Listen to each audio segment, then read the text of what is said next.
দেখুন রায়হান সাহেব, আমি আপনার ফিলিংসটা বুঝতে পারছি, কিন্তু আমার কি করার আছে বলুন? টাকা দিয়ে তো আর সব হয় না, তাই না? তাহলে পৃথিবীর সব ধনী লোকেরাই নিজের সমস্ত টাকা পয়সা দিয়ে নিজের আয়ু বাড়িয়ে নিত। কিছু কিছু ক্ষেত্র আছে যেখানে টাকা কোনো ম্যাটার করে না। তবে হ্যাঁ, আপনাদের হাতে একটা চান্স আছে পেশেন্টকে বাঁচানোর। মুহূর্তেই রায়হান সাহেব সহ উপস্থিত সবার মুখে হাসি ফুটল। জয়ের মুখেও হাসি ফুটেছে। যাই হোক, অন্নিহাকে তো বাঁচানো যাবে। জয় কিছু বলতে যাবে তার আগেই রায়হান সাহেব উৎফুল্ল কণ্ঠে বললেন, সত্য বলছেন ডক্টর? আ- আ- আমার মেয়ে সুস্থ হবে? আমাকে কি করতে হবে বলুন, আমি সব করব। আমার মেয়েকে বাঁচানোর জন্য আমি সব কিছু করব। আপনি শুধু একবার বলুন আমার কি করতে হবে, কি করলে ওকে বাঁচানো যাবে। হ্যাঁ রায়হান সাহেব, আপনার মেয়েকে বাঁচানো সম্ভব। ওনার শরীরে আগামী 48 ঘন্টার মধ্যে 3 ব্যাগ ও নেগেটিভ রক্ত পুশ করতে পারলে ওনাকে বাঁচানো সম্ভব। তবে সময়টা কিন্তু মাথায় রাখতে হবে, মাত্র 48 ঘন্টা। আর 48 ঘন্টার মধ্যে যদি ওনার শরীরের পুরাতন রক্তগুলো এক্সচেঞ্জ করে 3 ব্যাগ নতুন রক্ত পুশ না করা হয়, তাহলে পেশেন্টের যে কোনো সময় যে কোনো কিছু হতে পারে। বলতে পারেন পেশেন্টের হাতে মাত্র 48 ঘন্টা সময় আছে। তবে রক্ত চেঞ্জ করা গেলে তাহলে পেশেন্টকে বাঁচাতে পারেন। তাও আবার ও নেগেটিভ রক্ত। ও নেগেটিভ রক্ত সচরাচর তেমন পাওয়া যায় না। আমি অলরেডি আমাদের হসপিটাল ব্লাড ব্যাংকে খোঁজ নিয়ে দেখেছি, ওখানে ও নেগেটিভ কোনো রক্ত নেই। ইভেন পরিচিত কয়েকটা হসপিটালেও খোঁজ নিয়ে দেখেছি, but I am sorry to সে কোথাও কোনো ব্লাড ব্যাংকে ও নেগেটিভ রক্ত নেই। এখন পেশেন্টের জীবন নির্ভর করছে আপনাদের হাতে। আপনারা যত দ্রুত রক্তের ব্যবস্থা করতে পারবেন, আমরা তত দ্রুত পেশেন্টকে বাঁচাতে পারবো। নয়তো আমাদের হাতে কিছুই করার থাকবে না। ডক্টর, আমার রক্ত ও নেগেটিভ। আপনাদের যত রক্ত লাগে আমার থেকে নিন। তবুও প্লিজ নিহাকে সুস্থ করে তুলুন। জয়ের কথা শুনে ডক্টর খুশি হয়ে বলল, ওহ দ্যাটস গ্রেট, তাহলে আপনি আসুন আমার সাথে। হ্যাঁ, চলুন। বলেই ডক্টর আর জয় ভেতরে যাওয়ার জন্য পা বাড়িয়েছে, কিন্তু এক পা এগোতেই রায়হান সাহেবের কণ্ঠে ডক্টর আর জয় দুজনেই থামতে বাধ্য হলো। দাঁড়ান ডক্টর। ডক্টর প্রশ্নসূচক দৃষ্টিতে আর জয় অবাক দৃষ্টিতে তাকালো রায়হান সাহেবের দিকে। আমার অনুমতি ছাড়া আপনি কারো রক্ত নিবে না। প্রয়োজনে আমি ঢাকার শহরে প্রতিটা হসপিটালে গিয়ে গিয়ে হলেও রক্তের ব্যবস্থা করব। তবুও অন্য কারো রক্ত আমার মেয়ের শরীরে পুশ করবেন না আপনি, এটা আমি বলে দিচ্ছি। রায়হান সাহেবের কথা শুনে জয় তো অবাক হয়েছে, সাথে ডক্টরও বেশ অবাক হয়েছে। ডক্টর জয়কে রায়হান সাহেবের ছেলে হিসেবে চিনলেও রায়হান সাহেবের মেয়েকে ডক্টর চিনেন না। তাই নিহাকে যখন রায়হান সাহেব নিজের মেয়ে বলেছেন, তখন ডক্টর ধরে নিয়েছেন জয় আর নিহা ভাই বোন। তাই উনি অবাক কণ্ঠে জিজ্ঞেস করলেন, রায়হান সাহেব, এটা আপনি কি বলছেন? আপনি জানেন যে পেশেন্টের জন্য 1 ব্যাগ রক্ত কতটা ইম্পর্ট্যান্ট। তারপরেও আপনি এ কথা কি করে বলছেন? আমি জানি আপনার মেয়ের পাশাপাশি আপনার ছেলের জন্যও চিন্তা হচ্ছে, কিন্তু 1 ব্যাগ রক্ত নিলে ওনার শরীরে তেমন কোনো প্রভাব পড়বে বলে আমার মনে হয় না। প্লিজ আপনি আমাকে ওনার থেকে রক্ত নেওয়ার অনুমতি দিন। আমি যেটা বলেছি সেটাই ফাইনাল ডক্টর। আর আমি আশা রাখবো আপনি আমার কথা রাখবেন। 48 ঘন্টা আমার কাছে অনেকগুলো সময়, অ্যান্ড আই হোপ আমি 48 ঘন্টার মতো রক্ত জোগাড় করতে পারবো। তাই আমি চাই না কোনো জানোয়ারের রক্ত দিয়ে আমার মেয়ে বেঁচে উঠুক। কথাটা রায়হান সাহেব জয়ের দিকে তাকিয়েই বললেন। জয় বুঝতে পারছে বাবা ওর উপর প্রচন্ড রেগে আছে, তাই কিছু বলার জন্য সাহস পেল না। ডক্টর কিছু একটা ভেবে বললেন, আচ্ছা ঠিক আছে রায়হান সাহেব, আপনি দ্রুত রক্ত জোগাড় করুন। তখন এমার্জেন্সি রুমের ভেতর থেকে একজন নার্স বেরিয়ে আসলো। ম্যাম, পেশেন্ট ওনার ফ্যামিলি মেম্বারদের সাথে দেখা করতে চাইছেন। নার্সের কথা শুনে ডক্টর সহ সবার চোখ এবার নার্সের উপর পড়ল। তুমি বলনি এখন ওনার রুমে কেউ অ্যালাউ নয়? আমি অনেক বোঝানোর চেষ্টা করেছি ম্যাম, কিন্তু উনি কিছু বুঝতেই চাইছেন না। বলছেন এটলিস্ট একবার হলেও উনি কথা বলতে চান ওনার ফ্যামিলি মেম্বারদের সাথে। ওকে তুমি যাও, আমি দেখছি। নার্স চলে গেল। ডক্টর কিছু একটা ভেবে বলল, রায়হান সাহেব, আপনারা যে কোনো একজন গিয়ে পেশেন্টের সাথে দেখা করে আসুন। যদিও আমরা এই মুহূর্তে ওনার রুমে কাউকে অ্যালাউ করতাম না, বাট পেশেন্টের দিকে চেয়ে আপনাদের দেখা করার পারমিশন দিচ্ছি, তাও একজনকে। আপনি ডিসাইড করে একজন গিয়ে পেশেন্টের সাথে দেখা করে আসুন। তবে বেশি সময় থাকবেন না, আসছি আমি। আর হ্যাঁ, ব্লাড কালেক্ট হলে দ্রুত আমার সাথে যোগাযোগ করবেন। এই বলে ডক্টর চলে গেলেন। জয়ের খুব ইচ্ছে হলো নিহার সাথে দেখা করার, কিন্তু সেটা সাহস করে বাবাকে বলতে পারল না। তাই ইশারায় মাকে বুঝালো যেন বাবাকে বলে ওকে নিহার রুমে যাওয়ার ব্যবস্থা করে দেয়। শায়লা বেগমও ছিলেন, ইশারাটা সহজেই বুঝতে পারলেন, তাই দ্রুত স্বামীকে বলে উঠলেন, রায়হান। রায়হান সাহেব নিহার কেবিনে যাওয়ার জন্য সবে এক পা রেখেছিলেন, কিন্তু স্ত্রীর ডাকে থেমে গেলেন। তবে পেছন ঘুরলেন না, আগের মতো সামনের দিকেই মুখ করে দাঁড়িয়ে থেকেই বললেন, কারো কিছু বলার থাকলে সে যেন দ্রুত বলে। আমার এখানে দাঁড়িয়ে থাকার মতো সময় বয়ে যাচ্ছে না। শায়লা বেগম স্বামীর রাগটা বুঝতে পারলেন, তাই উনি সময় ব্যয় না করে তাড়াহুড়া করে বলেই ফেললেন, বলছিলাম যে নেহার কাছে তুমি না গিয়ে জয়কে পাঠালে ভালো হতো না? না মানে জয় তো ওর স্বামী, তাই আমার মনে হয় ওকে পাঠানোটাই ভালো হবে। রায়হান সাহেব কথাগুলো শুনেও কোনো প্রতিক্রিয়া দেখালেন না, বরং কথাগুলো শুনেও না শোনার ভান করে চলে গেলেন। নিজের কেবিনে এত সময় পর শ্বশুরকে ঢুকতে দেখে নিহার মুখে মলিন হাসি ফুটল। রায়হান সাহেব ধীর পায়ে হেঁটে নিহার খাটের কাছে গিয়ে একটা টুল টেনে বসলেন। তারপর নিহার মাথায় হাত বুলিয়ে ভেজা কণ্ঠে বললেন, কেমন আছিস মা? এই তো ভালো বাবা। বাবা, উনি আসলেন না যে? উনি কোথায়? রায়হান সাহেবের বুঝতে দেরি হলো না নিহা উনি বলতে কাকে বুঝিয়েছে। তুই এমন কেন বলতো মা? আমি আবার কেমন বাবা? এই যে যে মানুষটা তোকে জানোয়ারের মতো রোজ মারধর করছে, তুই এখনো তার খবর জানতে চাইছিস? আচ্ছা আমাকে বলিসনি কেন মা? আমাকে কি এত পর ভাবছিস তুই, যে আমার থেকে এমন একটা বিষয় গোপন করে গেলি? নাকি আমি তোর বিয়েটা জয়ের সাথে করিয়েছি বলে আমার উপর এত রাগ তোর? আমাকে তো অন্তত একবার বলতে পারতি। কেন পারিসনি? তোকে এই জানোয়ারটা দিনের পর দিন কষ্ট দিয়ে যাচ্ছে, কেন সব লুকিয়ে গেলি আমার কাছে? আমাকে মুখেই শুধু বাবা বলিস, আসলে আমাকে তুই বাবা মনেই করিস না। শ্বশুরের কথায় নিহা আপত্তি করে বলল, বাবা, এসব আপনি কি বলছেন? আপনি আমার বাবাই, মুখ থেকে নয়। আমি আপনাকে মন থেকেও বাবা হিসেবেই মানি। কেন সবসময় চোখের জল লুকিয়ে মিথ্যা হাসির বায়না করতিস বলতো? মানে? মনে হলো আমাকে বলিসনি কেন তোকে ওই জানোয়ারটা এত কষ্ট দিয়েছে? তোর কাছে যখন জানতে চেয়েছিলাম জয় তোকে ভালোবাসি কিনা, তুই জয়ের সাথে সুখে আছিস কিনা, তখন বলিসনি কেন তুই জানোয়ারটার সাথে সুখী নোস? ছি ছি বাবা, এসব আপনি কি বলছেন? মানুষ কখনো জানোয়ার হয় নাকি? মানুষ হলো সৃষ্টির সেরা জীব। আল্লাহ তাআলা মানুষকে সেরা হিসেবেই বানিয়ে পাঠিয়েছে। এইভাবে বলবেন না প্লিজ। আমার কপালে হয়তো এমনটাই লেখা ছিল। কপালের লেখন তো আর খণ্ডাতে পারবো না, তাই না? তুই এত ভালো কেন বলতো? কিভাবে পারিস সব সময় চোখের জল লুকিয়ে আসতে? কোথায় আর ভালো হতে পারলাম বাবা? তার আগেই তো উপরওয়ালার ডাক এসে গেছে। নিয়া, এসব কি বলছিস? এমন কথা যেন আর না শুনি। তোর কিছু হবে না, আমি তোকে সুস্থ করে তুলবো। আমি থাকতে আমার মেয়ের কিছু হতেই দিব না। তুই রেস্ট নে, বেশি কথা বলে ডক্টর আবার রাগারাগি করবে। আমি আসছি, কেমন? বলেই রায়হান সাহেব নিহার মাথায় হাত বুলিয়ে দিয়ে উঠে দাঁড়ালেন। বাবা, একটা কথা জানার ছিল। নিহার কথা শুনে রায়হান সাহেব থেমে গিয়ে বললেন, কি কথা জানতে চাস বল। মা বাবা কি আমার অসুস্থতার কথা জানে?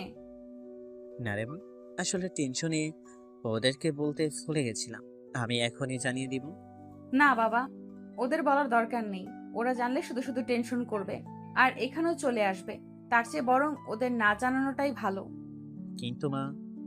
কোনো কিন্তু না বাবা, আমার কথাটা প্লিজ রাখুন।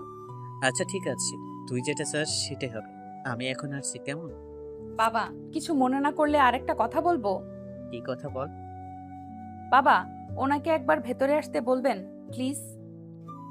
নেহা, এত কিছুর পরেও তুই ওকে তোর কাছে আসতে বলছিস? বাবা প্লিজ রাগ করবেন না। শেষবারের মতো আপনার কাছে এই একটা রিকোয়েস্ট করছি, প্লিজ আমার অনুরোধটা রাখুন প্লিজ। রায়হান সাহেব কোনো প্রতি উত্তর করলেন না। কয়েক সেকেন্ড নিহার দিকে তাকিয়ে থেকে উনি রুম থেকে চলে গেলেন। নিহা শ্বশুরের যাওয়ার দিকে তাকিয়ে লম্বা একটা শ্বাস ফেলল। কিছু সময় পর দরজা খুলে জয় ভেতরে ঢুকলো। নিহা জানতো জয় আসবেই, তাই সে এত সময় ধরে দরজার দিকেই তাকিয়েছিল। জয়কে আসতে দেখে মুখে স্নান হাসি টানলো। জয় মাথা নিচু করে ধীর পায়ে হেঁটে নিহার খাটের পাশে এসে সেখানে রাখা টুলটাতে বসে পড়ল। জয়কে মাথা নিচু করে রাখতে দেখে নিহা ক্লান্ত হাসলো। কি হলো? এইভাবে মাথা নিচু করে আছেন কেন? আমি কি এতটাই খারাপ যে আমার মুখের দিকে তাকাতে আপনার বাচ্ছে? জয় দ্রুততার সাথে মুখ তুলে নিহার দিকে তাকালো। জয়কে খুবই বিধ্বস্ত দেখাচ্ছে। চুলগুলো এলোমেলো, মুখটা শুকনো আর ফ্যাকাশে বর্ণ ধারণ করেছে, কেমন যেন ছন্নছাড়া হয়ে আছে। এক কথায় জয়কে খুবই বিধ্বস্ত দেখাচ্ছে। এ কি, আপনার শরীরে এই অবস্থা কেন? নিজের এমন হাল করে রেখেছেন কেন? কাল রাতেও তো আপনাকে খুবই হ্যান্ডসাম লাগছিল, আর সকাল হতে না হতেই এমন বয়স্ক মানুষের মতো হয়ে গেছেন কেন বলুন তো? এমনটা কেন করলে নিহা? কি করেছি? তোমার জ্বর ছিল আর তুমি আমাকে মিথ্যা বললে কেন? আমি তো তোমার কাছে অনেকবার জানতে চেয়েছি নিহা তোমার জ্বর কিনা, বাট তুমি বরাবরই আমাকে না বলে ভুল প্রমাণ করেছো। কেন নিহা, কেন? যদি বলি বাঁচার ইচ্ছেটাই মরে গিয়েছে, তাই। মানে? মানে হলো, আমার শরীরে 2 কিংবা 3 দিন ধরে জ্বর আসেনি, গত 5 মাস ধরে জ্বর আসছে। আর সেটাও যখন তখন, দিনের বেলায় তেমন না লাগলেও প্রতিদিন রাতেই মনে হতো আমার শরীরটা জ্বর জ্বর লাগছে, কিন্তু আমি কাউকে বুঝতে দেইনি। আমি জানতাম দীর্ঘদিন ধরে শরীরে জ্বর থাকলে নিশ্চিত আমার বড় কিছু হবে, আর সেই রেশ ধরে হয়তো আমি মরেও যেতে পারি। তাই আপনাকে মিথ্যে বলেছি। তবে আপনার রোজ আমাকে মারধর করাটা যে এমন কাজে দিবে আমি সেটাও ভাবতে পারিনি। আমার ইচ্ছেটা আপনার আমাকে দ্বারা মারার আরো বেশি তাড়াতাড়ি পূরণ হয়ে গেল। আসলে কি বলুন তো, আমার না এই নিষ্ঠুর পৃথিবীতে বেঁচে থাকার আর ইচ্ছে নেই। আপনাকে তো আমি আগেই বলেছি, আমি সব সময় নামাজে একটা প্রার্থনাই করি, আর সেটা হলো আল্লাহ যেন আমাকে তাড়াতাড়ি এখান থেকে মুক্তি দেয়। আর হলেও সেটা। আপনাদের আর বেশি দিন আমাকে নিয়ে ভাবতে হবে না, আপনি মুক্ত, একেবারে মুক্ত। হ্যাঁ। নিহা, এ মা, রেগে যাচ্ছেন কেন? আমি তো ভুল কিছু বলিনি, যা সত্যি তাই তো বলেছি। আমি তো আপনার জীবনটাকে নরক বানিয়ে দিয়েছিলাম, তাই আপনাকে এবার মুক্ত করে দিয়ে চলে যাব। আপনার জীবনে আর ফিরবো না, এমন ভাবে যাব যে আর চাইলেও কেউ আমাকে খুঁজে পাবে না। নিহা, আর একটাও বাজে কথা আমি শুনতে চাই না। আর একবার এমন বাজে কথা বললে মেরে মাটিতে পুঁতে দিব বলে দিচ্ছি। হুম, মরে গেলে তো এমনিতেও মাটিতেই কবর দিতে হবে, আপনার কষ্ট করে মারতে হবে না। নিহা, ধমক দিচ্ছেন কেন? আপনার তো খুশি হওয়ার কথা। আমি মরে গেলে আপনার জীবন থেকে নিহা নামক আপদটা অন্তত চিরদিনের জন্য বিদায় হবে। আপনি মীরা আপুর সাথে সংসার করতে পারবেন। আপনি তো মীরা আপুকে ভালোবাসেন, আর মীরা আপু আপনাকে ভালোবাসে। তাই আমার মনে হয় আমার চলে যাওয়াতে আপনার কোনো অসুবিধা হবে না। আমি মরে যাওয়ার পর আপনি মীরা আপুকে বিয়ে করে নিয়েন, আর ওনার সাথে নতুন জীবন শুরু করিয়েন। নিহা, আরেকটা কথা বললে থাপড়ে গাল লাল করে দিব বলে দিচ্ছি। এসব কোন ধরনের কথা? হ্যাঁ, তোমার কিচ্ছু হয়নি আর কিচ্ছু হবেও না, তুমি বাঁচবে, তোমার কিছু হতেই দিবে না ড্যাড। নিহা তাচ্ছিল্যের হাসি হাসলো, হেসে বলল, মিথ্যা সান্ত্বনা কেন দিচ্ছেন বলুন তো? আমি জানি আমার ব্লাড ক্যান্সার ধরা পড়েছে, আর আমি হয়তো কয়েকদিনের অতিথি মাত্র। শুধু শুধু মিথ্যা বলে খুশি করার চেষ্টা করছেন, তাই না? না নিহা, তোমার কিছুই হবে না। কে বলেছে তুমি কয়েকদিনের অতিথি? তোমার কিচ্ছু হয়নি, জাস্ট তোমার শরীরের রক্তগুলো এক্সচেঞ্জ করতে হবে, আর ড্যাড অলরেডি রক্ত খুঁজতে বেরিয়ে গেছে। আমার কথা না হয় বাদই দিলাম, ড্যাড থাকতে তোমার কিচ্ছু হবে না, সে তোমার কিছু হতেই দিবে না। প্লিজ এমন কথাগুলো আর বলো না। তুমি চলে গেলে আমার কি হবে? একবারও কি ভেবে দেখেছো তুমি না থাকলে জয় কিভাবে বাঁচবে? তুমি খুব শীঘ্রই সুস্থ হয়ে যাবে, দেখবে খুব তাড়াতাড়ি ভালো হয়ে যাবে তুমি। আচ্ছা, আপনাকে একটা অনুরোধ করলে রাখবেন? এমন ভাবে বলছো কেন? কি করতে হবে বলো। অনুরোধ নয়, আমাকে আদেশ করো। আমি মরে গেলে প্লিজ আমার লাশটা আমার বাবা মায়ের কাছে পাঠিয়ে দিবেন। আবার একই কথা? এমন রেগে যাচ্ছেন কেন? জানেন না মৃত্যু পথযাত্রীর সাথে সুন্দর করে কথা বলতে হয়? নিহা প্লিজ স্টপ, কেন এমন করছো? আমাদের মধ্যে তো সবকিছু ঠিকঠাকই হয়ে গিয়েছিল, তারপরেও কেন এমন কথা বলছো? আদৌ কি আমাদের মধ্যে সব ঠিক হয়েছিল? মানে? কিছু না, পারলে আমায় ক্ষমা করে দিয়েন, আর নিজেকে গুটিয়ে নয় বরং গুছিয়ে নিয়েন। কথাগুলো বলতে বলতে কখন যে নিহার চোখ থেকে জল গড়িয়ে পড়তে লাগলো, নিহার সেটা টেরও পেল না। একে তো নিহার কথাগুলো জয় নিতে পারছিল না, নিহার প্রতিটা কথায় যেন ওর বুকে গিয়ে বিঁধছে। তার উপর নিহার চোখের জলগুলো যেন ওকে পুরো ভেতর থেকে ভেঙে গুড়িয়ে দিচ্ছে। সব মিলিয়ে জয় আর বেশি সময় বসে থাকতে পারল না, রুম থেকে বেরিয়ে গেল। তবে বেরিয়ে আসার আগে নিহার কপালে ভালোবাসার পরশ এঁকে দিতে ভুল করলো না জয়। রায়হান সাহেব সারাদিন এই হসপিটাল থেকে ওই হসপিটাল, সেই হসপিটাল থেকে অন্য হসপিটালে ছুটাছুটি করেও এক প্লেট ব্লাডও জোগাড় করতে পারলেন না। শুধু রায়হান সাহেব খুঁজছেন তা কিন্তু নয়, জয়ও রায়হান সাহেবের আড়ালে ব্লাড খুঁজে যাচ্ছে। রিলেটিভস থেকে শুরু করে অফিসের কর্মকর্তা পর্যন্ত কাউকে বাদ দেয়নি, কিন্তু দুর্ভাগ্যবশত কারো রক্তই ম্যাচ করছে না নিহার সাথে। তবে রায়হান সাহেব 3 ব্যাগ রক্তের আশায় ডোনার খুঁজলেও জয় শুধু একজন ডোনারই খুঁজছে, কারণ ও নিজেই তো রক্ত দিতে পারবে। তাহলে 3 জনের কি দরকার? জয় ঠিক করেছে রক্ত ও দিবেই, তবে ড্যাডের সামনে একজন ও নেগেটিভ ব্লাড ডোনেট হাজির করবে, যাতে ড্যাড বুঝতে না পারে রক্ত ওই দিয়েছে, আর ড্যাড যেন মনে করে যে রক্ত জয় নয় ডোনার দিয়েছে। কিন্তু কথাই আছে না, অভাগা যেদিকে যায় সাগর শুকিয়ে যায়। এখানেও ঠিক তাই, বাবা ছেলে মিলে একজন ডোনারও খুঁজে পেল না যে নেহাকে রক্ত দিতে পারবে। রায়হান সাহেব যেন প্রায় ভেঙেই পড়েছেন। ওনার একটাই চিন্তা, আজ পুরোটা দিন ছোটাছুটি করেও 1 ব্যাগ রক্ত জোগাড় করতে পারলো না। কালো যদি এমন হয়, কালো যদি কোনো ডোনার কিংবা রক্ত না পায়, তাহলে কি হবে? নেহাকে কিভাবে বাঁচাবে সে? নেহার কিছু হলে যে নিজেকে ক্ষমা করতে পারবে না। তবে রায়হান সাহেব হতাশ হলেও জয় হতাশ হলো না, কারণ সে সিদ্ধান্ত নিয়ে নিয়েছে যদি কাল দুপুরের আগে কোনো ডোনার না পায় তাহলে সে বাবার বিরুদ্ধে গিয়ে হলেও নেহাকে ব্লাড দিবে। হসপিটালের করিডোরে চিন্তিত মুখ নিয়ে পায়চারি করছে রায়হান সাহেব আর জয়। দুজনের মুখেই ব্যাপক চিন্তার ছাপ। দুজনের চোখেই বারবার ইমার্জেন্সি রুমের দরজার দিকে, হয়তো ভেতর থেকে কেউ আসার অপেক্ষা করছে। কিছু সময় পর একজন ডক্টরকে বেরোতে দেখে রায়হান সাহেব আর জয় দুজনেই দৌড়ে ডক্টরের সামনে গেল। ডক্টর এখনো চুপ করে দাঁড়িয়ে আছে। ডক্টরকে চুপ করে দাঁড়িয়ে থাকতে দেখে বাবার আগেই জয় জিজ্ঞেস করলো, ডক্টর, আমার নিহা কেমন আছে এখন? ওকে সব ব্লাড পুশ করা হয়েছে তো? ও সুস্থ হয়ে যাবে তো এখন? আমরা কিন্তু আপনার কথা মতো 3 ব্যাগ রক্তই জোগাড় করেছি। আমার নিহা নিশ্চয়ই এখন একেবারে সুস্থ হয়ে যাবে, তাই না? ডক্টর নিশ্চুপ। ডক্টরকে চুপ করে থাকতে দেখে জয় এবার রেগে গিয়ে বলল, কি হলো ডক্টর, কিছু বলছেন না কেন? চুপ করে আছেন কেন আপনি? আই এম সরি মিস্টার জয়, আপনারা ব্লাড জোগাড় করতে করতে বেশি দেরি করে ফেলেছেন, তাই I am sorry to say she is no more. ডক্টরের বলা লাস্ট কথাটা যেন জয় আর রায়হান সাহেবের পুরো পৃথিবী থমকে দেওয়ার জন্য যথেষ্ট ছিল। দুজনের মাথায় যেন আকাশ ভেঙে পড়েছে। জয় তো রীতিমতো কাঁপছে, আর রায়হান সাহেব উনি তো এখনো বাকরুদ্ধ হয়ে তাকিয়ে আছে ডক্টরের দিকে। জয় কাঁপা কাঁপা কণ্ঠে বলল, ডক্টর, কি বলছেন কি আপনি? নিশ্চয়ই আপনার কোনো ভুল হচ্ছে। আমার নিহার কিছু হতে পারে না। দেখুন, আমি জানি আপনাদের মেনে নিতে কষ্ট হচ্ছে, বাট যেটা সত্যি সেটা তো মানতেই হবে। প্লিজ আপনারা ভেঙে পড়বেন না। কথাটা বলেই ডক্টর চলে গেলেন সেখান থেকে। রায়হান সাহেব এখনো ঠায় দাঁড়িয়ে আছে ভাবলে সিম ভাবে। হয়তো উনি এখনো মানতে পারছে না নেহা আর তাদের মাঝে নেই। চারপাশটা যেন বিষাদে ছেয়ে গেছে। তখনই ইমার্জেন্সি রুমের দরজা ঠেলে কয়েকজন ওয়ার্ড বয় স্ট্রেচারে করে সাদা চাদরে ঢাকা একটা লাশ নিয়ে ওদের সামনে এসে থামলো। জয় এখনো বিশ্বাসই করতে পারছে না ওর নিহা ওর হওয়ার আগেই ওর থেকে অনেক দূরে চলে গিয়েছে। রায়হান সাহেব শুধু এক দৃষ্টিতে তাকিয়ে আছে লাস্টের দিকে, না এগিয়ে গিয়ে দেখছে আর না কিছু বলছে। উনি যেন কয়েক মিনিটের ব্যবধানে আস্ত একটা পাথরে পরিণত হয়েছে। ওয়ার্ড বয়গুলো স্ট্রাকচারটা সেখানে রেখেই চলে গেলেন। ওরা চলে যেতেই জয় এবার কাঁপা কাঁপা পায়ে স্ট্রেচারে থাকা লাশটির মাথার কাছে গিয়ে দাঁড়ালো। স্ট্রেচারে থাকা মানুষটি আর কেউ নয়, নেহা। সেটা মনে পড়তেই জয়ের হাত পা ক্রমশই ঠান্ডা হয়ে যাচ্ছে। জয় কাঁপা কাঁপা হাতে লাশের মুখের উপর থেকে চাদরটি সরাতেই নেহা নিষ্পাপ মুখটি চোখে পড়ল।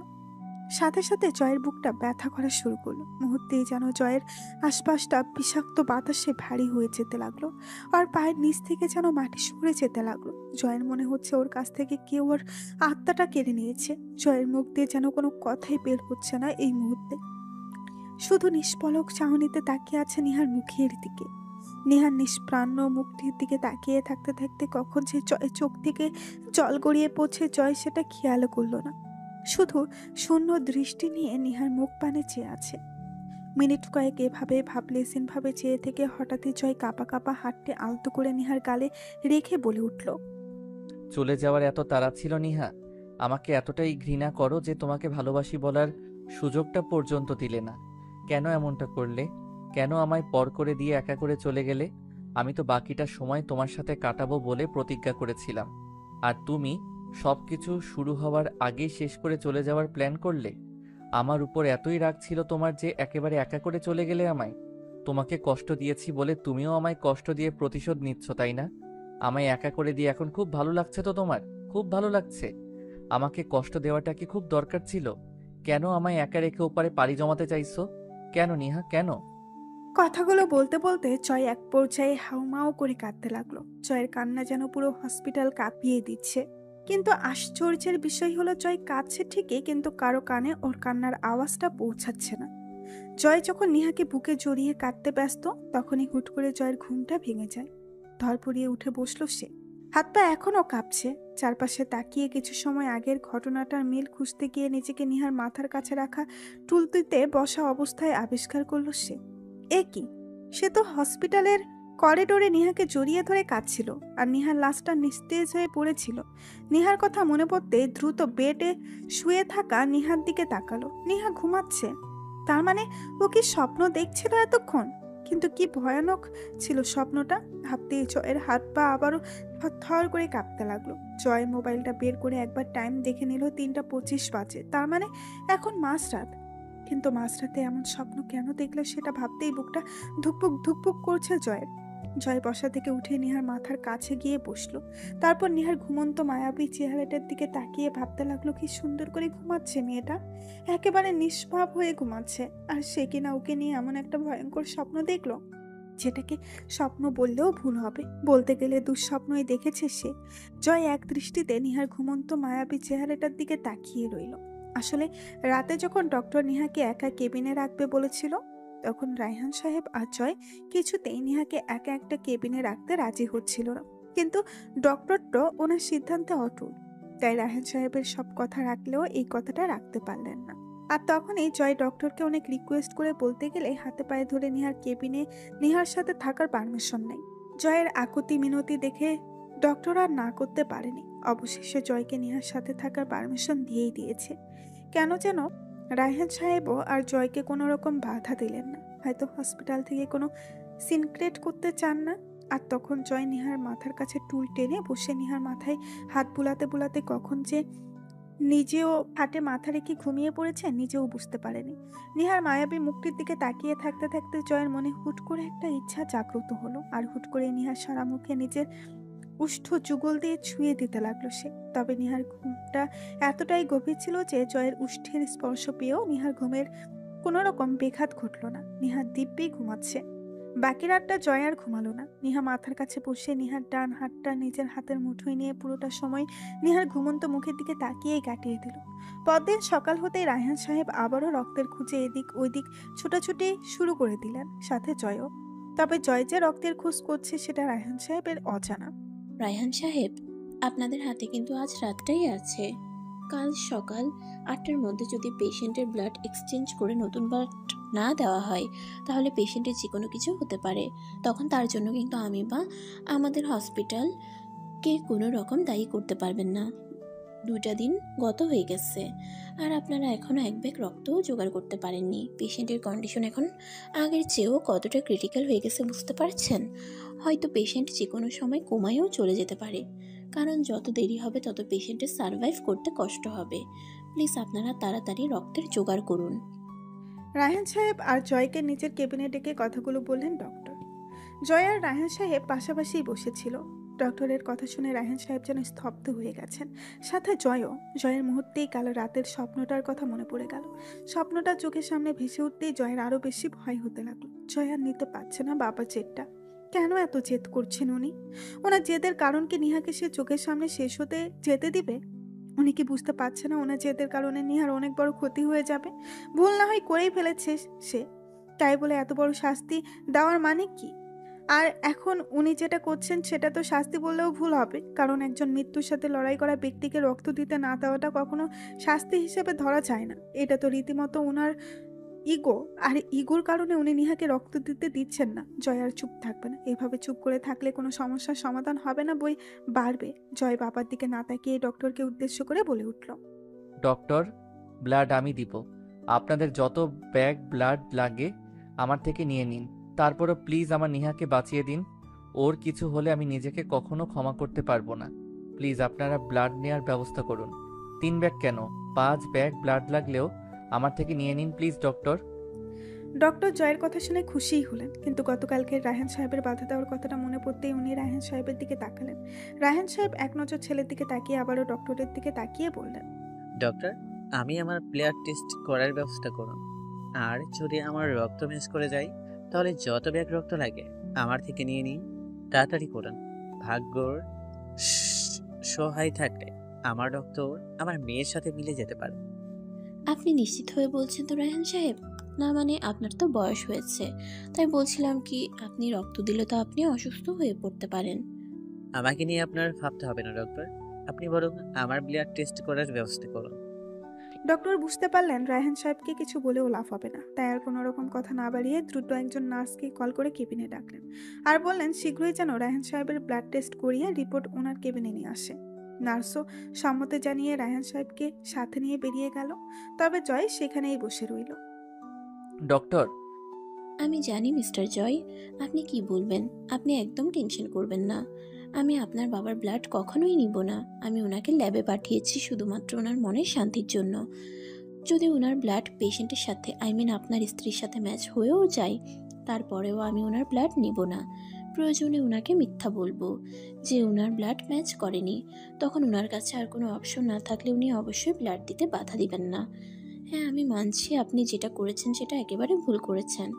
আপনাদের অ্যারেঞ্জ ম্যারেজ হতেই পারে, আপনি আপনার স্ত্রীকে ভালো নাই বাসতে পারেন, বাট তাই বলে 19-এর স্বামীদের মতো এইভাবে নির্যাতন করবেন? আপনি একজন শিক্ষিত মানুষ হয়েও এমন একটা কাজ কিভাবে করলেন? আপনাদের মতো শিক্ষিত মানুষরা যদি এমন মূর্খের মতো কাজ করেন, তাহলে সাধারণ মানুষের থেকে আমরা কি আশা করব বলতে পারেন? জয় মাথা নিচু করে রইল। আসলে ডক্টরের কথায় পিঠে ওর কিছু বলার নেই।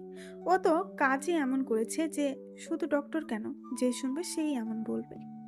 এনিওয়ে, এখন কাজের কথায় আসি। আপনি যে ব্লাড দিবেন বলছেন সেটা না হয় ঠিক আছে, বাট আপনি একা 3 ব্যাগ ব্লাড কিভাবে দিবেন? এতে তো আপনার শারীরিক অবনতি হতে পারে। জয় এবার মাথা উঁচু করে ডক্টরের দিকে তাকালো, সরল গলায় বলল, আমার কিচ্ছু হবে না, আপনি শুধু দ্রুত ব্লাড নেওয়ার ব্যবস্থা করুন। একটা মুহূর্ত আমি অপচয় করতে চাই না। Please doctor, do fast. Doctor মাথা উপর নিচ করে সম্মতি জানালো। এরপর খানিক বাদে রায়হান সাহেবের রিপোর্ট হাতে ফিরে আসলেন। ডক্টর কয়েক মিনিট ভালো করে রিপোর্ট দেখার ভান করে রায়হান সাহেবের হতাশ দূর করে ব্লাড ম্যাচ করেনি বলে দিলেন। যদিও রায়হান সাহেবের ব্লাড নেহার সাথে ম্যাচ হয়েছে, বাট ডক্টর তারপরেও মিথ্যা বলেছে ওনার হেলথ কথা ভেবে। কারণ রায়হান সাহেব যদি এই বয়সে 3 ব্যাগ ব্লাড ডোনেট করে তাহলে ওনার ব্যাপক শারীরিক অবনতি হবে, যেটা রিকভার করতে বেশ সময় লাগবে। তাই ডক্টর ওনাকে সোজা না বলে দিয়েছে, অর্থাৎ ব্লাড ম্যাচ করেনি। ডক্টরের কথা শুনে রায়হান সাহেবের যেন এবার শেষ আশার প্রদীপটাও পুশ করে নিভে গেল। রায়হান সাহেব যেন চারপাশটা অন্ধকার দেখতে লাগলো। উপরওয়ালা এতটাই নিষ্ঠুর হতে পারলো? রায়হান সাহেব যখন আর কোনো উপায় খুঁজে পাচ্ছিলেন না, তখন শেষমেশ ডক্টরের পরামর্শকে জয়কে রক্ত দেওয়ার পারমিশন দেয়। কারণ নেহাকে তো বাঁচাতে হবে। 5 দিন পর নেহাকে হসপিটালে আনা হয়েছে, আজ 1 সপ্তাহ হয়েছে। সেদিনে টাইমলি বেড দিতে পারায় নেহা এই যাত্রায় বেঁচে গিয়েছে। নেহা এখন পুরোপুরি সুস্থ, তবে ডক্টর জানিয়েছে নেহা সুস্থ হলেও এখনও শারীরিক কিছু ফিটনেসের ঘাটতি আছে, যার কারণে ওকে বেশ কিছুদিন রেস্টে থাকতে হবে। যদিও ডক্টর আরও কয়েকদিন হসপিটালে রাখতে বলেছিল নেহাকে, কিন্তু জয় নারাজ। নেহা যেহেতু এখন সুস্থ হয়ে গেছে, তাই আর একদিনও হসপিটালে রাখতে চায় না সে। প্রয়োজনে বাড়িতে নিয়ে গিয়ে জয় ওর টেক কেয়ার করবে, তবু আর 1 মিনিটও এখানে রাখবে না নেহাকে সে। রায়হান সাহেবও ছেলের কথায় একমত পোষণ করলেন, কারণ জয় এই কয়দিনে যে ছোটাছুটি করেছে আর যে হারে নেহার কেয়ার করেছে, তাতে রায়হান সাহেবও জয়ের কথায় সম্মতি জানাতে বাধ্য হলেন। এই 7 দিন জয়ের কেয়ার দেখে নেহাও বুঝে গেছে স্বামী নামক মানুষটা ওকে এখন কতটা ভালোবাসে। জয় যে ওকে চোখে হারায় সেটা এখন নেহা হাড়ে হাড়ে বুঝতে পারে। এই 7 দিনে এমন একটা দিন যায়নি যেদিন জয় নেহাকে নিজের হাতে খাইয়ে দেয়নি। নেহাকে ওয়াশরুমে যাওয়া থেকে শুরু করে খাবার খাওয়া পর্যন্ত সবকিছুতে জয় নেহাকে হেল্প করেছে। এই কয়দিন জয় একরকম নেহার সাথে মিশেছিল বলা চলে। নেহাও এতে বেশ খুশি, কারণ এতদিন হলেও সে স্বামীর ভালোবাসা তো পাচ্ছে। এই জন্যই বোধহয় মানুষ বলে, দুঃখ না থাকলে সুখের মূল্য কখনোই বোঝা যেত না। প্রথমের দিকে জয়ের থেকে কষ্ট আর আঘাত পেলেও এখন যেন জয়ের ভালোবাসায় আস্তে আস্তে সব সুখে পরিণত হচ্ছে নেহার। শায়লা বেগম আর জেসিও নেহার প্রতি আগের থেকে অনেকটা ভালো হয়ে গেছে। এই 7 দিনে প্রতিদিনে একবার হলেও মা মেয়ে দুজনে এসে নেহাকে দেখে গিয়েছে। যদিও শায়লা বেগম নেহার কাছে থাকতে চেয়েছিলেন, কিন্তু জয় থাকতে দেয়নি। কেন সেটা অজানা। আজ নিহাকে রিলিজ দিবে বিধায় জয় আর রায়হান সাহেব সকাল থেকেই ছোটাছুটি করছেন। আসলে হসপিটালের কিছু ফর্মালিটিস আছে না, তাই অবশেষে সকল ফর্মালিটিস পূরণ করে বিকেলের দিকে নিহাকে রিলিজ দেওয়া হলো। আর বাসায় আসতে আসতে সন্ধ্যা হয়ে গেল। বাসার সামনে এসে কলিং বেল চাপতেই ঋতু এসে দরজা খুলে দিল। ঋতু তো নিহাকে দেখে ভারী খুশি। নিহাকে দৌড়ে এসে জড়িয়ে ধরল সে। কেমন আছো ভাবি? ও আল্লাহ, তোমারে কতদিন পর দেখতাছি। আমার যে কি ভালো লাগতেছে। আল্লাহ আমার দোয়া কবুল করছে। আমি নামাজ পড়ে পড়ে প্রতিদিন বলছি যেন তুমি তাড়াতাড়ি সুস্থ হইয়া যাও। তোমার এখন কেমন লাগতেছে? ভালো লাগতেছে তো? ঋতুর এক নাগারে বলা এতগুলো কথা শুনে নিহা হাসলো, হেসে বলল, ঋতু, এই তো দম ফেলো। ঋতু, একটু তো দম ফেলো। এতগুলো প্রশ্ন একসাথে করলে কোনটা রেখে কোনটার উত্তর দিব? হ্যাঁ, আমি এখন ভালো আছি। তোমাদের দোয়া কি বিফলে যেতে পারে? তোমরা সবাই দোয়া করেছো বলেই হয়তো আল্লাহ তাআলা আবারও আমাকে এই পৃথিবীর সৌন্দর্য দেখার সুযোগ দিয়েছেন। তুমি ভালো আছো তো?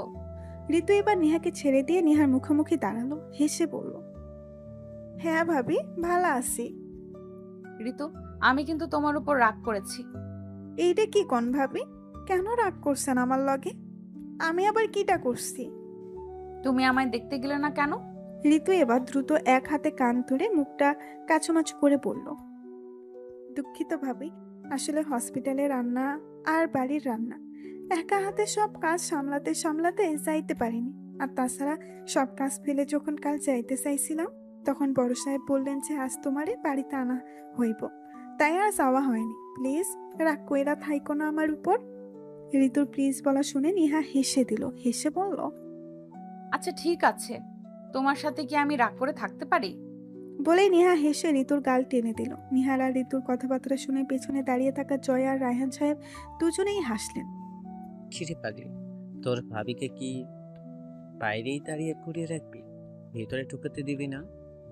ঋতু কিছু বলার আগেই নিহা শ্বশুরের কথা শুনে শ্বশুরের দিকে তাকিয়ে হেসে বলল।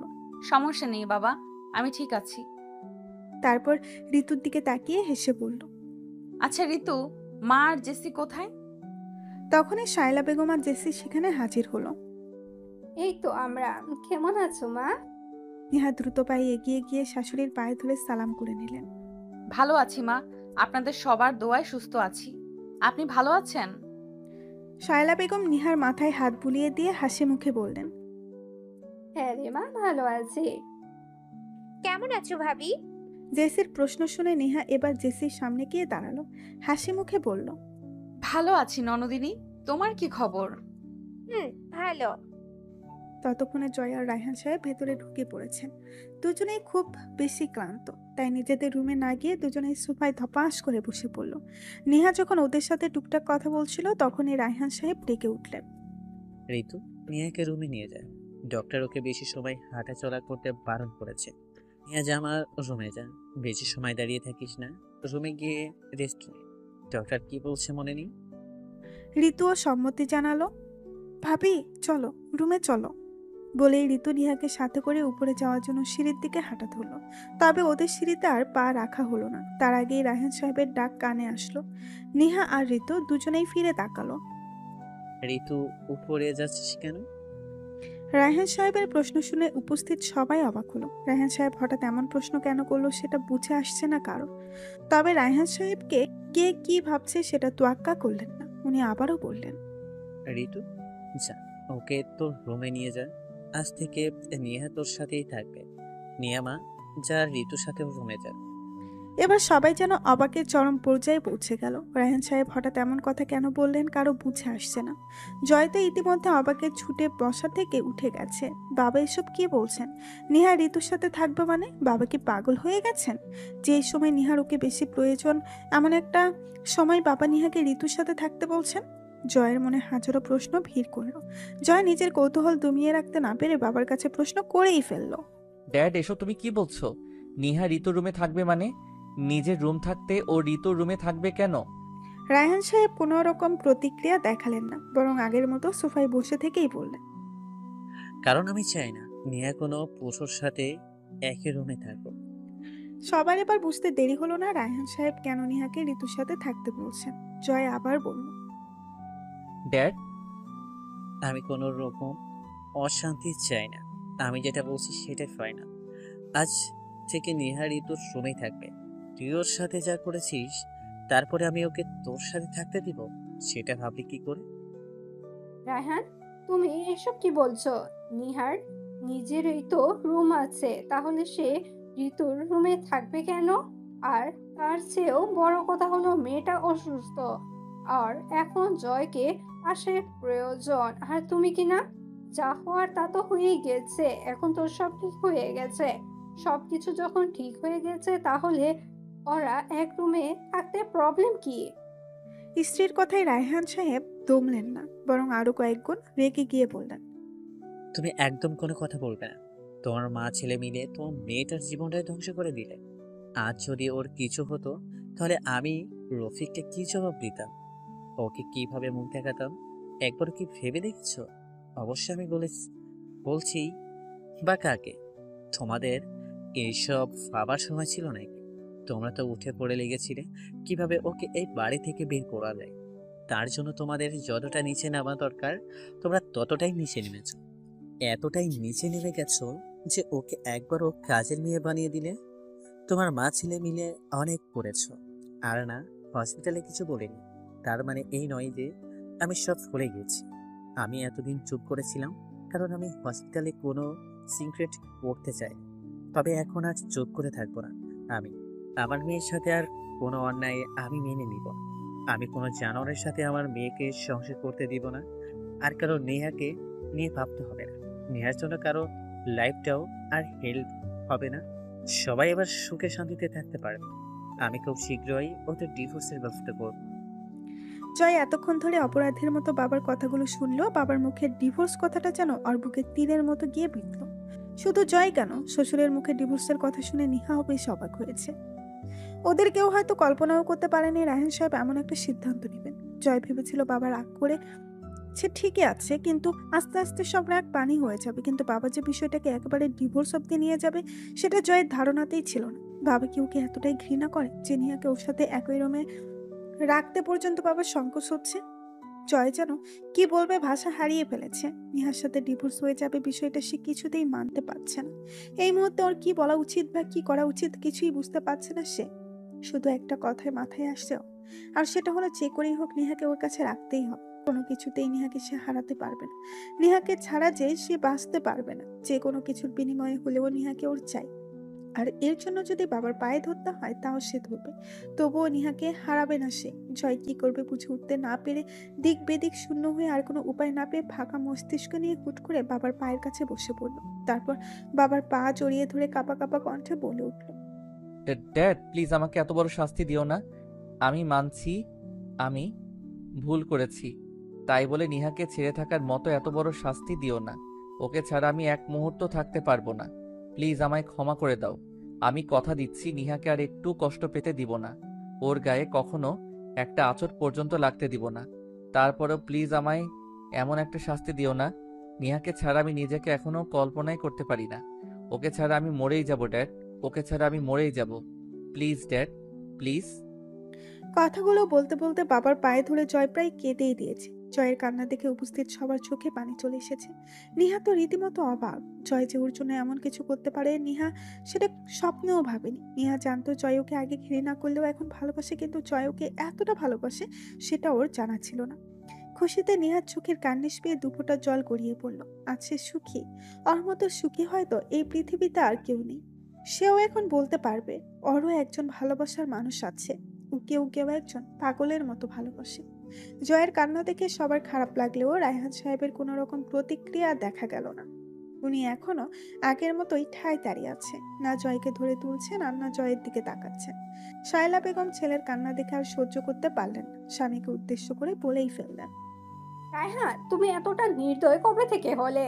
ছেলেটা তোমার পায়ে ধরে কাঁদছে, তাতে একটুও খারাপ লাগছে না তোমার? তুমি না ওর এক ফোঁটা চোখের পানি কখনো সহ্য করতে পারতে না, তাহলে আজ কিভাবে সইছো? এবার তো ওকে ক্ষমা করে দাও। স্ত্রীর কথা শুনে রায়হান সাহেব রাগ মিশ্রিত কণ্ঠে বললেন, হ্যাঁ, সাইতে পারতাম না ওর চোখের পানি। সইতে পারতাম না ওর চোখের পানি, কিন্তু আজ সইতে হচ্ছে। ওর নেহার সাথে যা করেছে তাতে তো এই চোখের জল কিছুই নয়। আর রই তো ক্ষমা করার কথা। আমি ওকে ক্ষমা করবে কে? যার সাথে এতদিন ধরে অন্যায় করে আসছে তার কাছে ক্ষমা চাইতে বলো। ওকে নেহার কাছে ক্ষমা চাইতে বলো। নেহা যদি ক্ষমা করে তাহলে ঠিক আছে। তবে হ্যাঁ, নেহা ক্ষমা করে দেওয়ার পরেও আমার একটা শর্ত আছে। যদি আমার শর্তটা মানতে পারে তাহলে আমি ডিভোর্সের কথা বলে যাব, অন্যথায় নয়। জয় যেন মেঘলা আকাশে হঠাৎ এক ফসলা রোদের দেখা পেল। এক মুহূর্তের জন্য যেন নেহাকে আগলে রাখার একটা আশা পেল, যে আশাটা সে কিছুতেই হতাশায় পরিণত করতে চায় না। জয় খুশি হয়ে বাবার পা ছেড়ে উভয় হাতে চোখের জল মুছে দ্রুত উঠে দাঁড়াতে দাঁড়াতে বলল, ওকে ড্যাড, আমি তাই করব। তুমি চাইলে আমি নিহার পাই পর্যন্ত ধরবো। আর তুমি যেই শর্ত দিবে আমি মেনে নিব। তুমি যা যা করতে বলবে আমি সব করব, সব। তারপরেও আমি কোনো কিছুর বিনিময়ে নিহাকে হারাতে পারবো না। আমি এক্ষুনি নিহার কাছে ক্ষমা চাইবো। বলেই জয় নিহার দিকে তাকালো। নিহা ওর দিকেই তাকিয়ে আছে। জয় যেই না নিহার দিকে এক পা এগোলো, অমনি নিহার হাত উঁচিয়ে হাতের ইশারায় জয়কে থামতে বলল। ওখানেই দাঁড়ান। নেহার শান্ত কণ্ঠে বলা একটা কথাই জয়ের মাথায় যেন এবার আকাশ ভেঙে পড়ল। মুহূর্তে যেন পায়ের নিচ থেকে মাটি সরে গেল। তার মানে কি নিহা ওকে এখন দূরে ঠেলে দিবে? তাহলে কি নিহা এখনো ওকে ক্ষমা করতে পারেনি? জয়ের যেন বুকের বাপাসটাই সিনচিন ব্যথা অনুভব হলো। নিহা যদি এখন বলে ওকে সে ক্ষমা করতে পারবে না, তাহলে তো সব শেষ, বেঁচে থেকেও মরে যাবে সে। জয় কাঁপা কাঁপা কণ্ঠে বলল, নিহা, আমি যদি ক্ষমা চাওয়ার জন্য হয় তাহলে ওখানেই দাঁড়িয়ে থাকুন, আমার কাছে আসার দরকার নেই। নাটক সিনেমার হিরোদের মতো এখন আপনিও শুরু করে দিয়েন না আবার। নিহা, আমি অনেক অন্যায় করেছি তোমার সাথে, না বুঝি তোমাকে অনেক কষ্ট দিয়েছি, প্লিজ আমাকে মাফ করে দাও, এসবই বলবেন তো? তাহলে আমার কাছে আসার দরকার নেই। এটা কোনো নাটক সিনেমা নয় যে আপনি অপরাধ করে বাবার কথায় আমার কাছে এসে ক্ষমা চাইবেন। আর আমিও নাটক সিনেমার নায়িকাদের মতন বলবো না আমি আপনাকে ক্ষমা করতে পারবো না, আপনি আমার সাথে যা করেছেন এসবের পরে আমার আপনাকে ক্ষমা করা সম্ভব না, আমি কিছুতেই আপনাকে ক্ষমা করতে পারবো না। এসব নাটক সিনেমাতেই হয়, বাস্তবে নয়। আর এটা কোনো নাটক সিনেমা নয়, এটা বাস্তবতা। এখানে সব হয় কিন্তু নাটক নয়। মানছি আপনি ভুল করেছেন, আর সেই সূত্রে আমার উচিত আপনার উপর রাগ করা। কিন্তু আপনি কি কখনো শুনেছেন কোন স্ত্রী তার স্বামীর উপর রাগ করে থাকতে পেরেছে? আমিও পারিনি। আপনি যেই মুহূর্তে বলেছেন আপনি আমাকে ভালোবাসেন, আমি সেই মুহূর্তেই আপনার করা সব ভুল ভুলে গিয়েছি। কারণ একটা মেয়ের জন্য স্বামীর ভালোবাসার চেয়ে বড় আর কিছুই হতে পারে না। আর যেখানে আপনার কোনো ভুলই আমার মনে নেই, সেখানে ক্ষমা শব্দটা আসছে কোথা থেকে? হ্যাঁ, নেহার কথা শুনে সবাই যেন এক প্রকার মুগ্ধ হয়ে তাকিয়ে আছে ওর দিকে। এমন করে কখনো কোনো মেয়ে আছে বলেছে কিনা রায়হান সাহেব কিংবা শায়লা বেগম কারো কাছেই জানা নেই। নেহা এত সুন্দর করে কথাগুলো বলেছে যে সবাই মুগ্ধ না হয়ে পারল না। জয় তো খুশিতে কি বলবে সেটাই খুঁজে পাচ্ছে না। দৌড়ে গিয়ে নেহার সামনে দাঁড়ালো। তারপর দু হাতে নেহার মুখটা ধরে নেহার মুখের দিকে তাকিয়ে উৎফুল্ল কণ্ঠে বলল। Thanks Niha, thank you so much. তখনই রায়হান সাহেব বলে উঠলেন, আমার শর্তের কথা মনে আছে তো? নেহাকে ছেড়ে দিয়ে জয় হাসি মুখে বাবার দিকে তাকালো, বলল, বলো ড্যাড, তোমার সব শর্ত আমি মানবো। বলো কি শর্ত? আমার কাছে প্রমিস করতে হবে যে তুই আর কখনো নেহাকে কোনো রকম কষ্ট দিবি না, আর ওর গায়ে কখনো একটা ফুলের টোকাও দিবি না, সবসময় ওকে ভালোবাসবি। যদি আমার সব শর্ত মানতে পারিস তাহলে তুই নেহাকে পাবি, অন্যথায় আমার সিদ্ধান্ত অটুট থাকবে। আর আমি কি সিদ্ধান্ত নিয়েছি নিশ্চয়ই মনে আছে। আমার কি মাথা খারাপ যে আবারও সেম ভুল করতে যাব? একবার কষ্ট দিয়েছি বলে এখনো রুমে যেতে পারিনি। আরেকবার কষ্ট দিলে যে ঘরেও জায়গা হবে না, সেটা আমি পরিষ্কার বুঝতে পারছি। জয়, আমি কিন্তু সিরিয়াস। না ড্যাড, আর কখনো নিহাকে কষ্ট দিব না। কারণ ওর কষ্ট যে আমার কষ্ট। এখন ওকে কষ্ট দিলে তার চেয়ে দ্বিগুণ কষ্ট আমার নিজের হয়। আর ইউ নো হোয়াট, মনীষীরা বলে গেছেন তাকে কখনো কষ্ট দিও না। যাকে কষ্ট দিলে তার চেয়ে দ্বিগুণ কষ্ট তোমার নিজের হয়। নিহাকে কষ্ট দেওয়ার ভুলটা আর দ্বিতীয়বার করা তো দূর, ভাববও না। আর রইল গায়ে হাত তোলার কথা, সেই দিনটা হয়তো আর কখনো আসবে না। ওকে ফাইন, কথাগুলো যেন মনে থাকে। এখন নেহাকে রুমে নিয়ে যা। এখন থেকে ওকে টেক কেয়ার করার দায়িত্ব কিন্তু তোর। সে তো অবশ্যই। হসপিটালে থাকতে কি টেক কেয়ার করিনি? আমি থাকতে নিহার জন্য অন্য কেউ প্রয়োজন হবে না। আমরা কি বানের জলে ভেসে এসেছি? শুধু তুই কেয়ার করে একা সব ক্রেডিট নিয়ে নিবি, আমাদেরকে নিতে দিবি না? মায়ের সাথে তাল মিলিয়ে জেসিয়াও বলে উঠল, হ্যাঁ মম, আমিও সেটাই বলতে চাইছিলাম। আমরা কি কিছুই করব না? আমাদেরকে তো একটু সুযোগ দে। ওদের ভাই বোনের কথা শুনে নিহা মিটমিট করে হাসতে লাগলো। নিহা আজ খুব খুশি। আজ তার সংসারটা সুখে পরিপূর্ণ।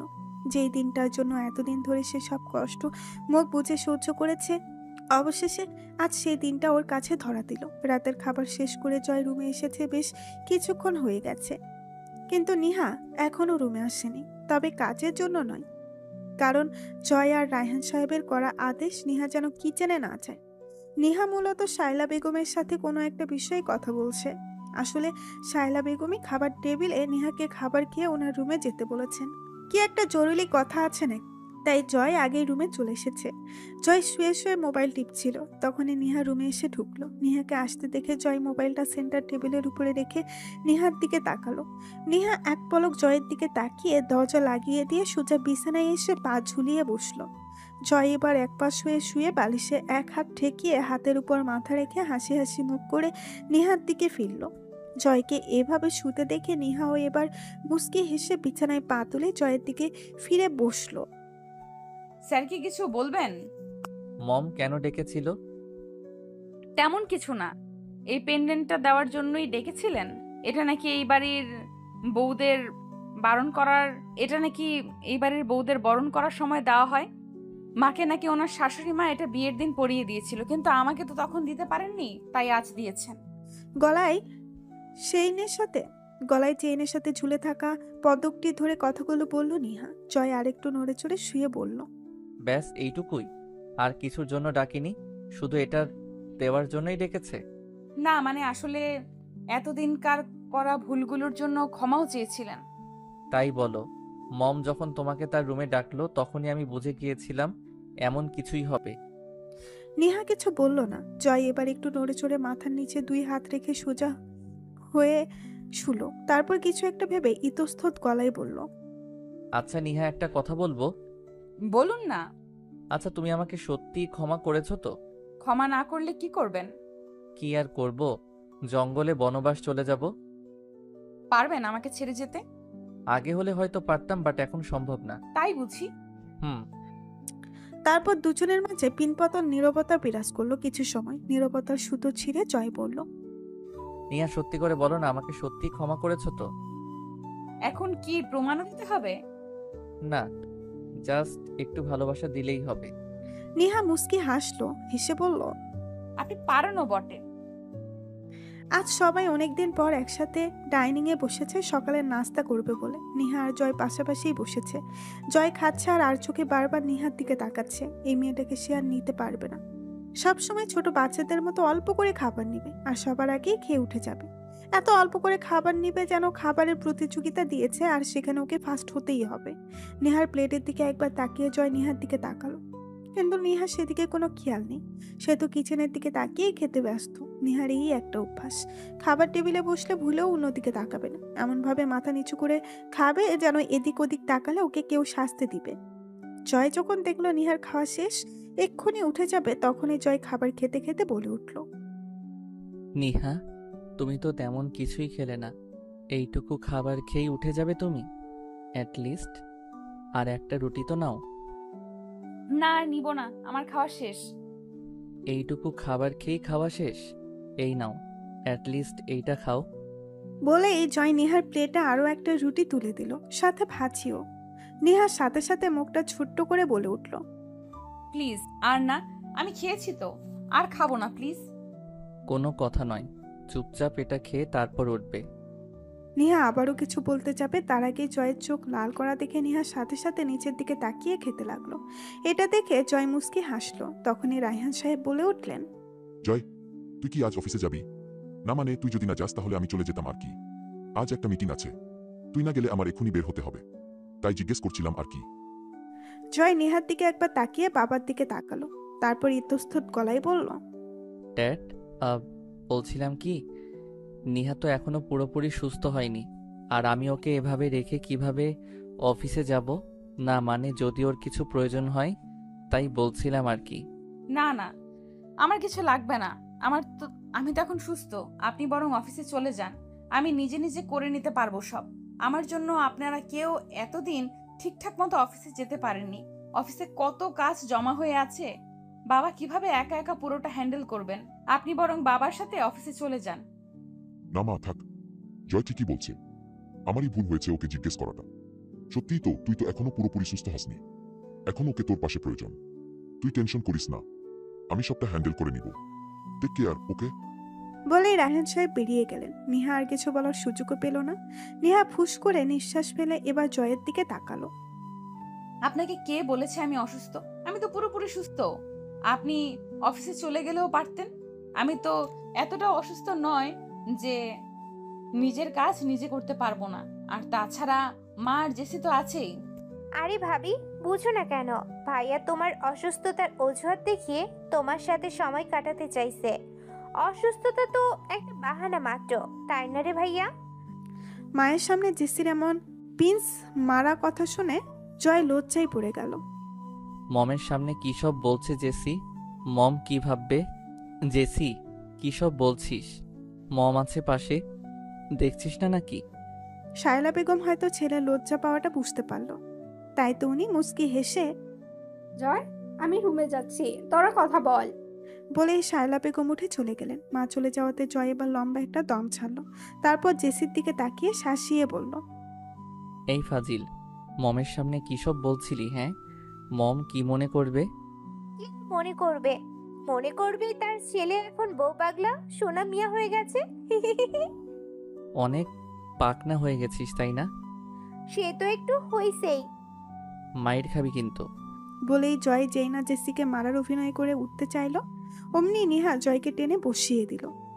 আপনি ছোট বাচ্চাদের মতন এসব কি করছেন বলুন তো? আমি কোথায় কি করলাম? ওই তো করছে সব। হ্যাঁ হয়েছে, আমি আপনাকে ভালো করেই চিনি। যা বাবা, যার জন্য চুরি করলাম সেও বলে চোর। আপনাকে কি আমি বলেছি চুরি করতে? দেখলি, ভাবিও কিন্তু আমার পক্ষে। আচ্ছা, 1 মিনিট। তোদের মধ্যে সবকিছু তো ঠিকঠাক হয়ে গেছে, তাহলে ভাবি এখনো তোকে আপনি করে বলছে কেন? তুই ভাবিকে বলিসনি তুমি করে বলতে? যেভাবে নায়ক নায়িকাকে বলে। জয় নিহার দিকে তাকিয়েই ছিল। জেসির কথা শুনে এক পলক জেসির দিকে তাকিয়ে আবারও নিহার দিকে তাকালো, তারপর বলল, না, বলিনি, কারণ আমি নিজেই চাই না নিহা আমাকে তুমি করে বলুক। এ কি, কেন? কারণ নিহার আপনি করে বলাটাই আমার শুনতে ভালো লাগে। আসলে সব সময় তুমি করে বললেই যে ভালোবাসা বেশি থাকে তা কিন্তু নয়। নিহা যখন আমাকে বলে আপনি শুনুন, শুনছেন, শুনুন না, আপনি শুনছেন, তখন আমার কত ভালো লাগে আর কত মিষ্টি লাগে সেটা আমি বলে বোঝাতে পারবো না। তাই আমি ওকে কখনো বলিনি তুমি করে বলতে। আমি চাই নিহা আমাকে বরাবরের মতো আপনি করে বলুক। ওর আপনি করে বলারটাই আমার কাছে অনেক বেশি আবেদনময়ী লাগে। জয় কথাগুলো এতটাই আবেগ দিয়ে বলছিল যে নিহা মুগ্ধ হয়ে অপলকভাবে ওর দিকে তাকিয়ে আছে। জেসি বুঝতে পারলো ভাই তার আবেগ প্রবণ হয়ে গেছে, তাই মুস্কি হেসে গলা খাকুড়ে দিয়ে বলে উঠল সে, ভাইয়া, এটা কিন্তু বেডরুম নয়। তোদের সাথে থার্ড পারসন হিসেবে আমিও কিন্তু আছি। আবেগ একটু কমাও। জয় এত সময় অন্যমনস্ক হয়ে কথাগুলো বলছিল। হঠাৎ জেসির কথার ধ্যান ভাঙলো।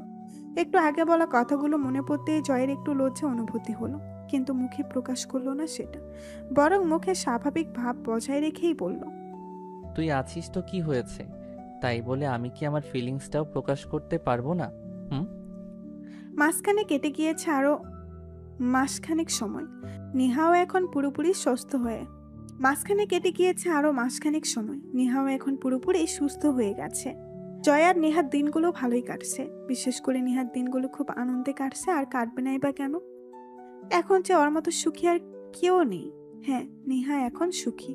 ওর মতো সুখী হয়তো আর কেউ নেই, কারণ এখন এই বাড়ির সবাই ওকে অনেক ভালোবাসে। জয় থেকে শুরু করে শায়লা বেগম, জেসি সবাই ওকে ভালোবাসে। শায়লা বেগম নেহাকে নিজের মেয়ের মতো করে ভালোবাসে এখন, আর জেসি নিজের বোনের মতো সবসময় নেহার সাথে থাকবে। বাকি রইল জয়ের কথা। জয় যেন নেহা ছাড়া এখন কিছুই বোঝে না। যতটুকু সময় অফিসে থাকবে থাকবে, তারপর বাকিটা সময় সে নিহার সাথেই কাটাবে। নেহাকে যেন এখন সে চোখে হারায়। নিহার একটু কষ্ট যেন জয়ের পুরো পৃথিবীটাকে থামিয়ে দেয়। নিহার যাতে কোনো কাজ করতে না হয় তার জন্য বাবাকে বলে আরো একজন ফিমেল সার্ভেন্ট রেখেছে সে। বলতে গেলে নিহার কোনো কষ্টই এখন সহ্য করতে পারে না সে। নিহার যেন কোনো কিছুতেই অসুবিধা না হয় সেই দিকে জয় সবসময় তৎপর। নিহাকে যেন এক মুহূর্তের জন্য একা ছাড়তে চায় না। এমনকি অফিসে গেলে সেখান থেকেও কমপক্ষে দিনে 10 থেকে 15 বার কল করে নিহার খোঁজ নেবে। জয়ের পুরো পৃথিবীটাই এখন নিহা, ওকে ছাড়া যেন সে বাঁচতেই পারবে না। নিহার একটা আহ শব্দ যেন জয় সমস্ত ইন্দ্রিয়কে থামিয়ে দিতেই যথেষ্ট। এক কথায় নিহাকে এখন পাগলের মতো ভালোবাসা।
এবার বলো কি বলতে চাও। বলছিলাম যে আবার নিহা কয়েক সেকেন্ড জয়ের চোখের দিকে তাকিয়ে থেকে হুট করে জয়কে শক্ত করে জড়িয়ে ধরল। নেহার এহেম কাজে জয় তো রীতিমতো অবাকের চরম পর্যায়ে পৌঁছে গেছে। নেহা কিনা ওকে নিচ থেকে জড়িয়ে ধরেছে। জয়ের যেন বিশ্বাসই হচ্ছে না এটা যে নেহা ওকে জড়িয়ে ধরেছে। জয় তো ইতিমধ্যে খুশিতে সপ্তম আকাশ থেকে পাড়ি জমিয়েছে। তবে নেহা কিছু একটা বলতে চেয়েছিল, কথাটা মনে পড়তেই জয় নিজের খুশি ভাবটা দমিয়ে রেখে নেহার পিঠে হাত রাখলো। তারপর আতুরে গলায় বলল, নিহা তুমি ঠিক আছো?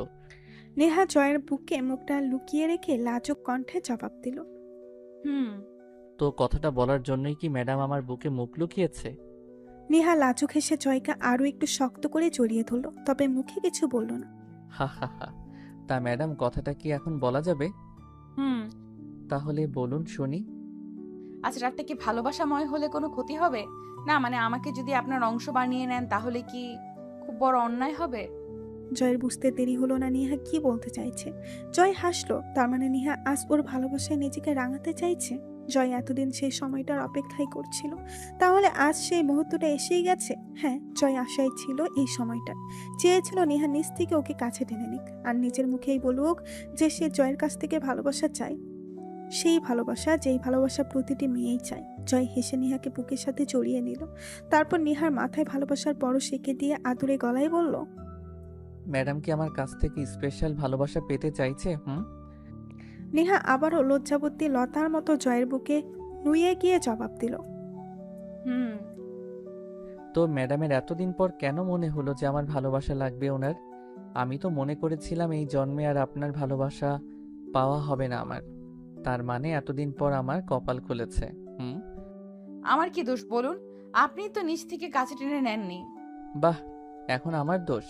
সেদিন আমাকে কে বলেছিল যে মন সাই দিচ্ছে না, এখন আমার দোষ হয়ে গেল?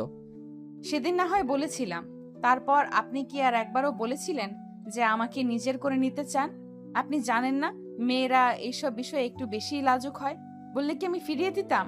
জানি আমি, কিন্তু আসলে কি বলতো, আমি নিজেই চাইনি তোমার মতের বিরুদ্ধে কিছু হোক। আমি চেয়েছিলাম তুমি নিজ থেকে আমায় কাছে টেনে নাও, তাই তো এতদিন তোমাকে সময় দিয়েছিলাম যাতে তুমি নিজেকে আমার সাথে মানিয়ে নিতে পারো। নেহা এবার জয়ের বুক থেকে সরে জয়ের মুখোমুখি দাঁড়ালো, তারপর জয়ের চোখে চোখ রেখে অভিমানী গলায় বলল, এখন কি কথা বলেই পুরো রাতটা পার করে দিবেন? কথা বলে রাত পার করার মতো বোকা আমি নই। আজ তো শুধু ভালোবাসা হবে, শুধুই ভালোবাসা। কথাটি বলে জয় নেহাকে কোলে তুলে নিল। জয়ের আকস্মিক কোলে তুলে নেওয়াতে নেহা হকচকিয়ে দ্রুত দুহাতে গলায় জড়িয়ে ধরলো যাতে নিচে পড়ে না যায়। জয় বাঁকা হেসে নেহার দিকে নাক ঘষে দিয়ে রুমের দিকে হাঁটা ধরল। কি করছেন? নামান আমায়, পড়ে যাব তো, নামান না। তুলেছি কি আর নামানোর জন্য?